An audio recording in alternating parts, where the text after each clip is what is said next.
I was an awkward kid. I didn't realize it at the time, but in hindsight, I had an exceedingly difficult time making friends at school. I always found myself getting along with other kids' parents much better than I did with their children on the playground. Around adults, I was able to be charming and charismatic. However, around my classmates, I felt lost and confused as to how to fit in. All my insecurities around having friendships made me extremely vulnerable to being abused later in my life. At the age of 12, I became heavily involved in my spiritual community, and I began to pray for these two guys that were a year older than me to become my best friends. Every night for 3 years, I would look up at the ceiling in my room and ask God to please answer my prayers. I prayed and I prayed until one day my prayers were miraculously answered, and the three of us started to become best friends. A few weeks after becoming best friends with these two guys, they started to force themselves on me and molest me. These assaults took place 4 to 5 times a week during the next 2 years, and as time went on, they began to molest me in multiple locations, on all our group trips and at all three of our homes. The week before my 17th birthday, I was drugged by my friends and I woke up being gang raped by four men in a secluded park. After almost 4 hours of being gang raped, I was told to forget about what had happened and that my little brother would be next if I ever told anyone. Even though all I wanted to do was forget about being assaulted, I could not stop thinking about it. Having been assaulted was the only kind of friendship that I had ever had, and I was completely confused about what the word friendship even meant. I kept asking myself the same questions repeatedly. I could not make sense of so many things in my life, like, was that normal? Was that going to happen again? And is this how other people have friendships? I, I eventually justified their assault as my payment for being their friend. I think that believing this lie was easier for me to accept over the truth that my so called best friends had intentionally hurt me. When the molestation began, I began to act out more in my eating disorder and drug addiction. I started to heavily use these destructive behaviors as a coping mechanism to cover up all the pain I was feeling. I can remember thinking that I didn't have a choice as to whether or not I was going to act out in my addiction. By the time the violence against me had stopped, my eating disorder and drug addiction were completely in control of all my actions. However, I didn't understand that they had taken over my entire life. To be honest about it, I really didn't even care if my addictions were running my entire life because my mind meant that I didn't have to feel so much anymore. 9 treatment centers, one DUI, one DWI, 3 college expulsions, 4 expunged felonies, 1 4 jobs lost, 3 months incarcerated, multiple intentional overdoses, 14 years of active bulimia, 15 years of active addiction, and 20 years of a deep seated fear to express any forms of my own sexuality. I'm just now starting to heal. After everything that I had been through, it was not until I found myself in a lockdown mental health facility that I started to conclude maybe trying to keep the violence against me a secret is not worth killing myself over anymore. It was only then that I realized I needed help from outside of my own head if I wished to stay alive and get better. At that point, I didn't know what getting better after my life could even look like.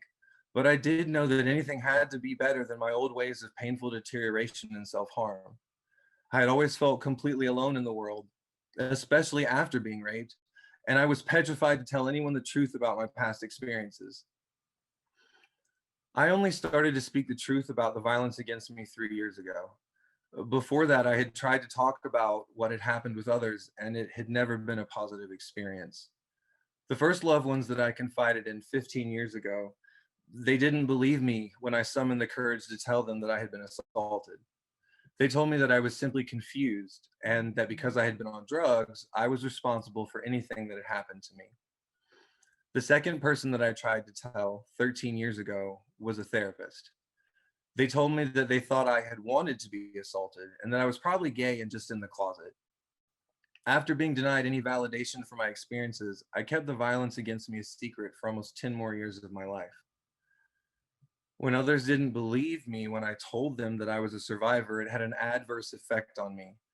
I started to believe that I could never tell anyone about it, and this caused me to spiral downward in my mental health issues of anxiety, depression, and PTSD. Back then, I wasn't able to put all the pieces of my life together so that I could comprehend the magnitude of what the violence against me had really done to my mental stability. When I finally started to openly process what had taken place, nothing made sense to me, and the events from my life hurt too much to think about rationally.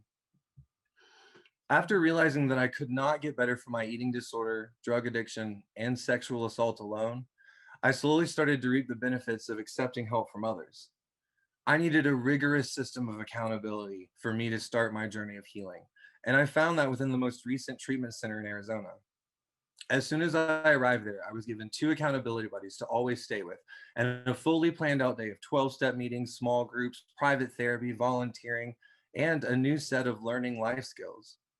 That treatment center was a really difficult experience for me.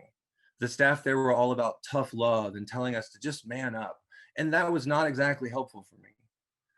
But they did help me to get better from my addictions, and that healing process taught me some of the most valuable lessons of my life. The most important thing that I learned during those 2 years at that treatment center was that I am the only one who can decide to take steps on the healing path. I realized that no matter how many other people thought I needed to get better, I would never get better until I decided I wanted to. I had to accept that my road to recovery is one that I must walk daily if I wish to be healthy, and that no one else can walk this road for me. I now know that I do not walk this path alone, even though I'm responsible for each of my steps forward. I have learned to have faith that every setback can teach me a useful lesson for my future successes, even when I don't see those lessons right away. My past no longer has total control over my life, and I'm learning that the way I view my experiences can change over time. My journey of healing has had many steps along the way, and each one of those steps has helped me to understand what getting better can look like for me. My recovery journey has helped me to exist in a free way that I was never able to before. Instead of the constant stress and anguish over my life, I spend time creating art and singing. Instead of obsessing constantly over what happened, I can be present for what is happening now. And I can laugh again. And I'm able to remember it all because I'm sober. I sort of wear my 12-step badges with pride. Of course, I also still have my bad days, but I've found that those days usually come about when I have not been diligent with my self care. Slowly and in ways that are sometimes beyond my own understanding, I'm becoming a person that I feel proud to call myself. It took the care and support from my family, my therapist, an amazing recovery community, and years of hard work to heal before I could start to recognize myself in the mirror again. These days, I sometimes feel I'm still getting to know the man that's looking back at me in the mirror, but I feel beyond blessed that he's here doing his best. One of the greatest gifts that recovery has blessed my life with is that I've started to realize that there are still steps forward I want to take in my life. Before my recovery started, all I could focus on was dulling the constant pain from my past. Through recovery, I have a new understanding of the harm which happened to me as a young man, and I can work through that trauma with a newly learned skill set. I recently come to understand that I've been living my life as an asexual due to all the fear that I still have around physical intimacy. I have been in a monogamous relationship with my partner for the last 6 years, and she is the first long term partner I've ever had. We are not physically intimate though, and it has been so amazing to feel like I want to heal, not only for me, but also so that I can be with her both sexually and emotionally. She has patiently worked with me on every level to reach this moment of healing, and I really hope to share the first consensual sexual experience of my life with her super soon. I know that having been abused for over 2 years and then gang raped has been a driving force in many of the destructive behaviors in my life. I was not able to see this fact in the live action moments of my life, but it seems so clear to me now when I'm looking back on it. My life was consumed by the fear, shame, and guilt that I felt around what happened. But thankfully, that is not my life anymore. My story of survival comes only after an exceedingly difficult journey, spanning many years of intense pain and sorrow. I feel grateful to share my triumphs over this period of struggles in my life, and I would not be where I am today without the loving encouragement of others.